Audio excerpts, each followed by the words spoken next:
going to go back to sharing my screen.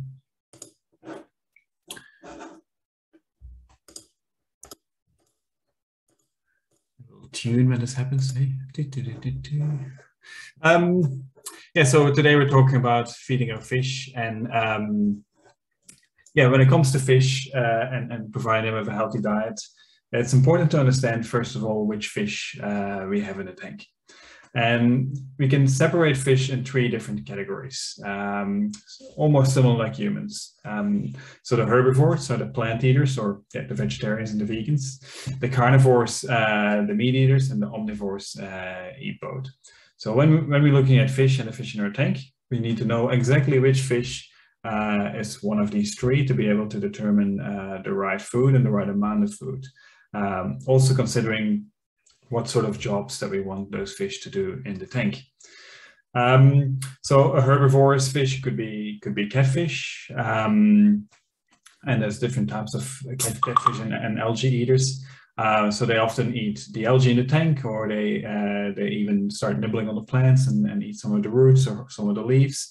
And they always love the roots of the microgreens in your tank as well. So herbivorous fish is actually, if you choose the right herbivorous fish, they could actually survive in your tank for quite a long time without adding any food at all.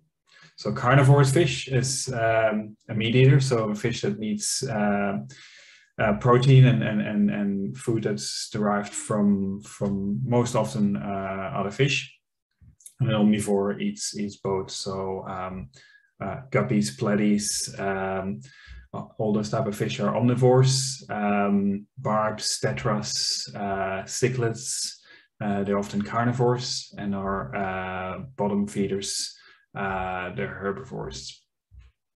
So it's yeah, very important that we know what type of eater they are before we move into actually determining the different foods they require.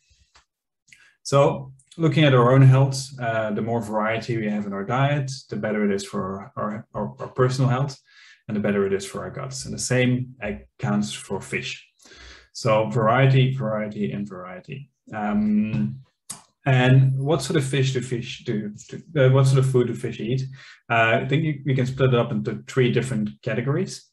So we've got dry foods, which is foods that have been prepared by fish food producers, into flakes, granules, different blends, tablets, and wafers.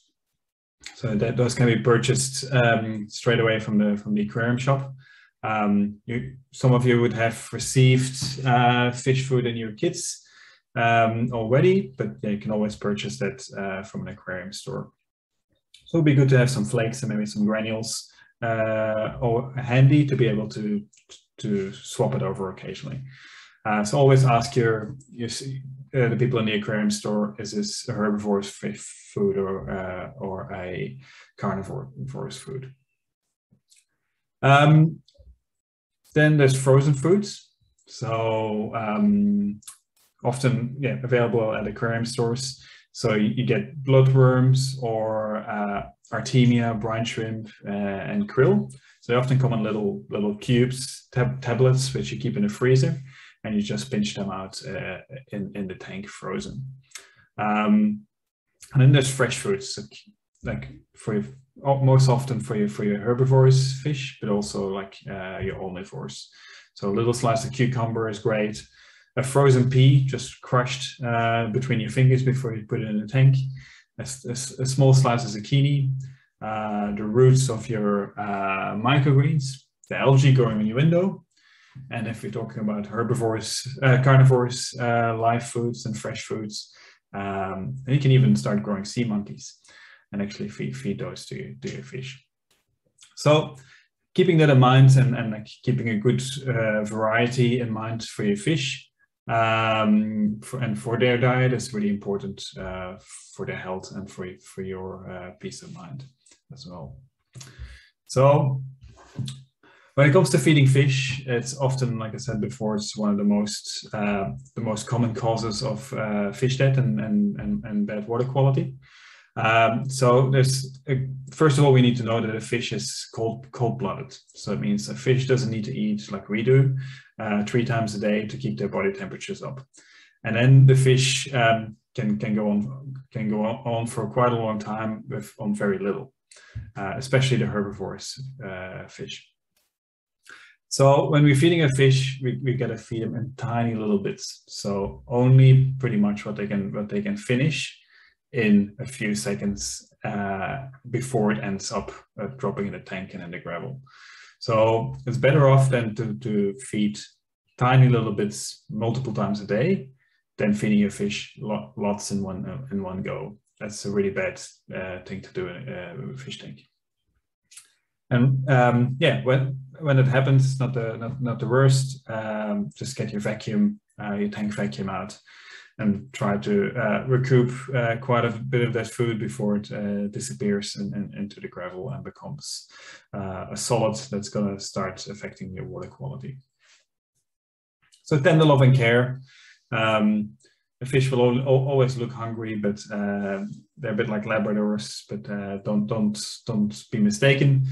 They don't need to eat that much, just tiny little bits. And if you're going on holiday occasionally for a few days or a week, there's no need to install automatic feeders or anything like that. Just leave the tank as it is and return, give them some food on your return. So what are signs of overfeeding? Yes, like I said before, fish looking like Labradors, like very hungry, always at the window. That's a trained behavior. If you're feeding your fish like very scarcely occasionally, they won't always be at the window looking at what you're doing. If you see food floating at the bottom of your tank, that's immediately a sign that you've overfed. If anything stays floating on the surface, you've overfed. If your gravel becomes really dirty, like when you're doing water changes, it's a sign you're probably feeding too much. But also when your water quality really starts to get affected. So cloudy water, pH lowering, suddenly ammonia and nitrate problems go up. And over time, your fish will develop bowel problems as well. So you might end up with fat fish or floating fish or even fin rots. They're often common fish diseases that result from overfeeding.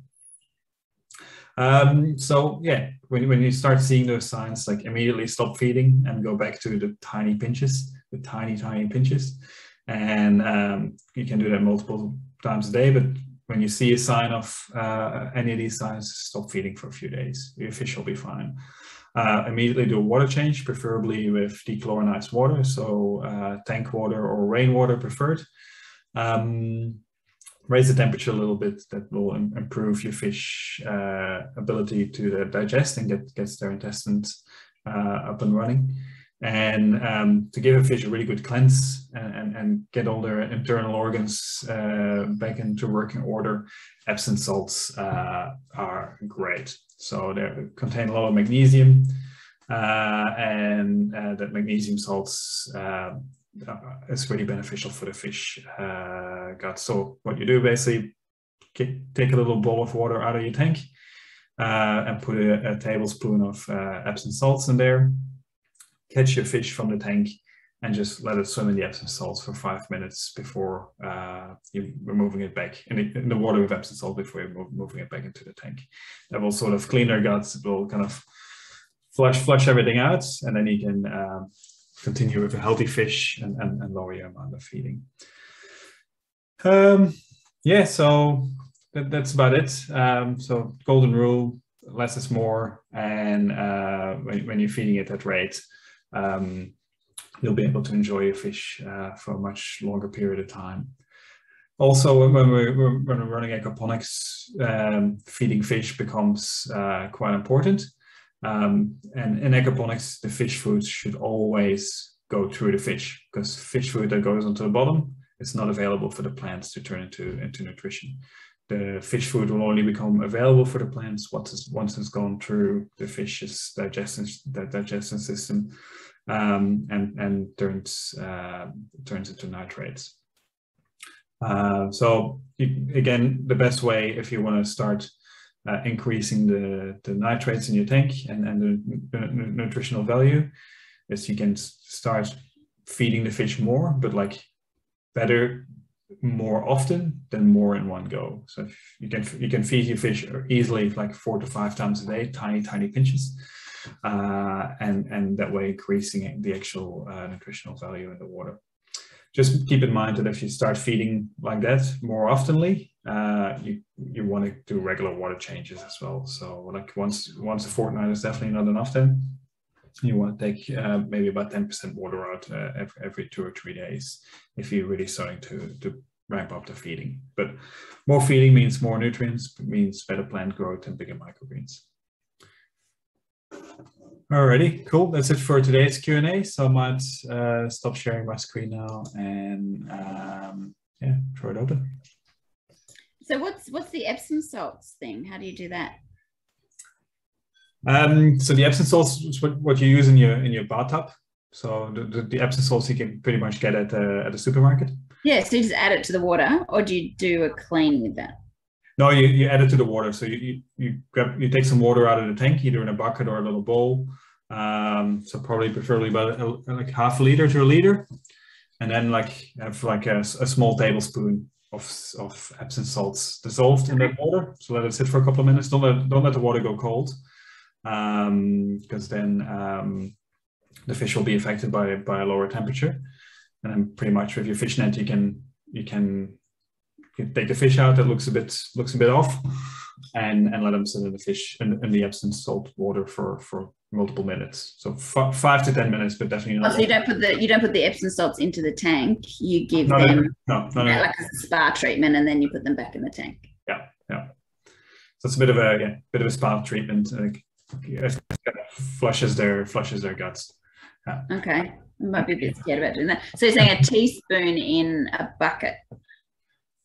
No, like a tablespoon and like half a liter of water. Okay. But the water has to come from your tank. It can't be like yeah. So that the fish warm and do it quickly. Okay. Yeah. And 5 minutes. So put a timer on. Don't go do a job and forget about it. Because you'll see the fish kind of like they'll go in a bit of a shock mode, like in a good way. But you'll see them flushing their gills, etc.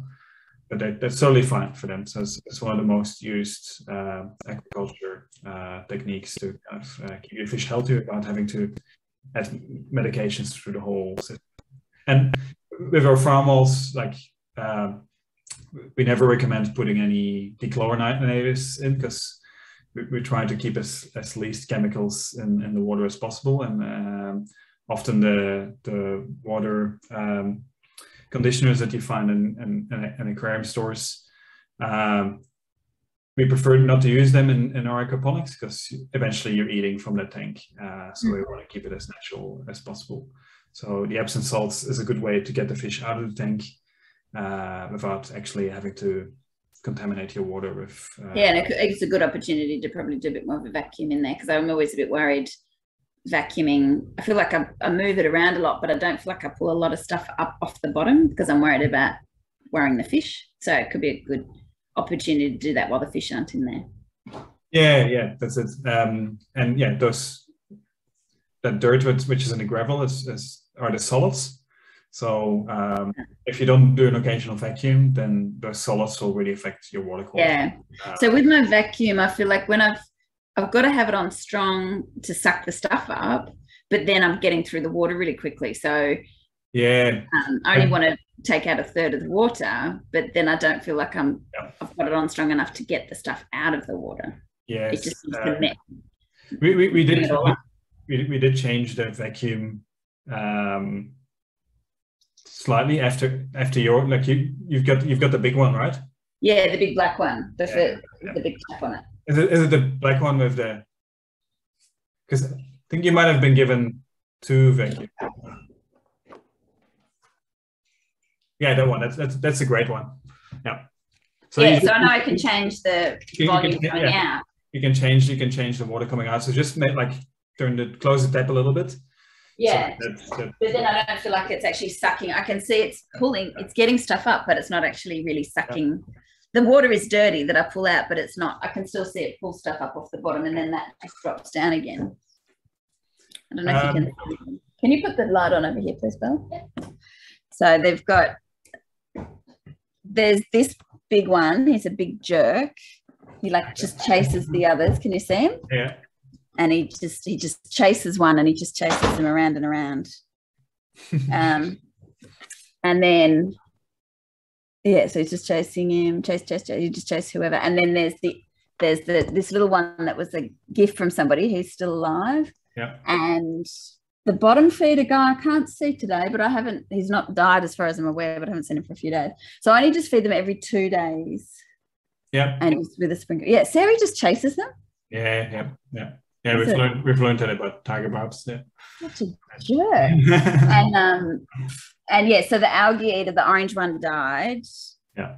And one tiger barb died, didn't they? Yeah, I think did we have 4 to start with, and now I've only got 3? I think he had one 5. guy got caught in here.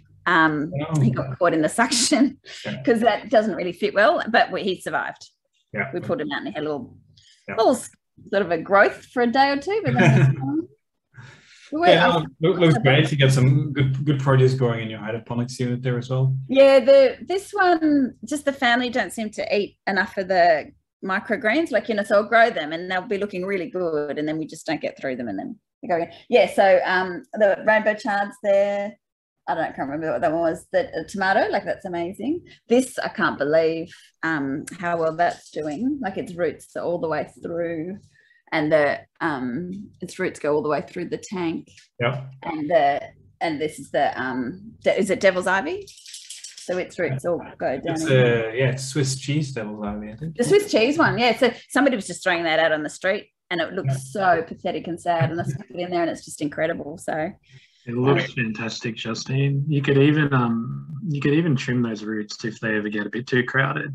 Oh, okay, yeah. But then I think they're quite good for the fish because they can give these other ones a chance to hide. But I was actually thinking of breaking it into 2 and putting one out in the garden, or breaking it up.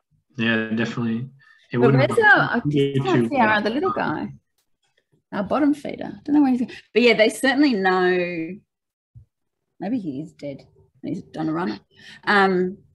They certainly do seem to know when it's feeding time, and they'll come up and they'll have a chat. You could if growing microgreens doesn't work out just because you don't eat enough, or you can't get through them, you could put a few more indoor plants or plant cuttings into those. Yeah, I did have geraniums in there that were doing quite well. Awesome. Yeah, but this lettuce I actually just got at the markets, and then I just stuck it in there, and then it's convenient and people eat it, because otherwise when it's outside we're not. Yeah, but these are all things from the seeds. Whoops, sorry. Excellent. Yeah. Looks fantastic. Your kit looks really, really fantastic. Yeah, I'm worried about where our bottom feeder guy is. Hiding, maybe. Yeah, must be. Fingers crossed. Yeah. Maybe run away to join the circus. Yeah. It's not a good reason for vacuum, then you might be coming across him alive, hopefully. Yeah. If you're saying it's a good reason for vacuum. Yeah, if you're missing a fish, then it's a good reason to kind of maybe lift a few. Just move him around a bit, and he'll come out. Move it around a bit. What I've done in my tank with that vacuum, I've used one of the black holes on the lids, and rather than having a terracotta pot, I've just have the vacuum in there permanently. And when you when you start vacuuming, you close the tap. It just stops, and it sits there all the time now. And whenever I'm watering, okay, and because I hate having to get it going. I'm just opening the tap, pouring it in my little water jug, watering. Just do a little bit. And do that on a daily basis, kind of thing. Just whenever I'm watering plants, I'm kind of taking it out of the tank. Okay. And it sits in the gravel on the top of the gravel, on the gravel filter, kind of sort of permanently. It's not the best solution design wise, but it just works. That's a good idea. And you're not always taking the lid off and getting into that active vacuuming the tank. Yeah. Always vacuuming a little bit and taking some of those solids out. Yeah, because I do when you on a more regular basis. Mix it up, it worries me how murky it is, and then it settles down again. But doing it a bit more often would probably be a good idea. Yeah, cool. Yes, I've still got, I don't know how long has it been now. Has it been a year? So that I've still got that much. Well, strong jars. That much left of that one. Yep. But yeah, I've probably used a third of that one and about half of that one. Yep. So yeah, they would tell you I'm not feeding them enough. Yeah. Fish, I'm sure. No, like looking at those tiger barbs, they've grown well. So then they seem really healthy. Oh, and there he is. His has come up. You're right. There's our little bottom feeder guy. Can you see him? No, let's see the reflection. It's just you can only see you. Oh yeah. Yeah. So he's not dead. Hooray! Yeah. He's hiding from the bullies. Yeah. So I was wondering, should I get an algae-eater again? Another one? You can, yeah. Oh, maybe opt for like a bristlenose because they're a bit less sensitive for the bullying of the tiger barbs. Because the golden algae-eater might be get too stressed, and they don't have scales. They just they've got like a fine skin, and like basically what it means if a fish has scales, they can have a bit more protected. Oh, okay. So it's a loss. It's called a bristlenose. Oh, bristlenose. A bristlenose, yeah. So nose and bristles on. That's not what the bottom feeder guy is, because he's got like a bit of a moustache. Yeah, he's a Cory, so he's kind of he's an omnivore, but he kind of makes his way through the gravel. So he definitely cleans up a lot of the excess food that goes to the bottom. Yeah. But he wouldn't eat any algae, so he wouldn't get onto the window or start scrubbing. So if algae on your window is an issue, then I would consider getting another algae-eater. But okay. Yeah, I just wipe it. Sometimes when I clean it, I just wipe it with paper towel around the inside. Yeah, that's best. Okay, bristlenose. And do the aquariums send you fish? Like, so we're in lockdown. Do I just wait till the end of lockdown to wait till? All the pet stores should be open, or they are in Victoria. Oh, okay. They're part of the essential services. Very good. Alrighty, that was a good Q&A. Thank you for coming. Thank you. Thanks for putting it on. It's good to see you again.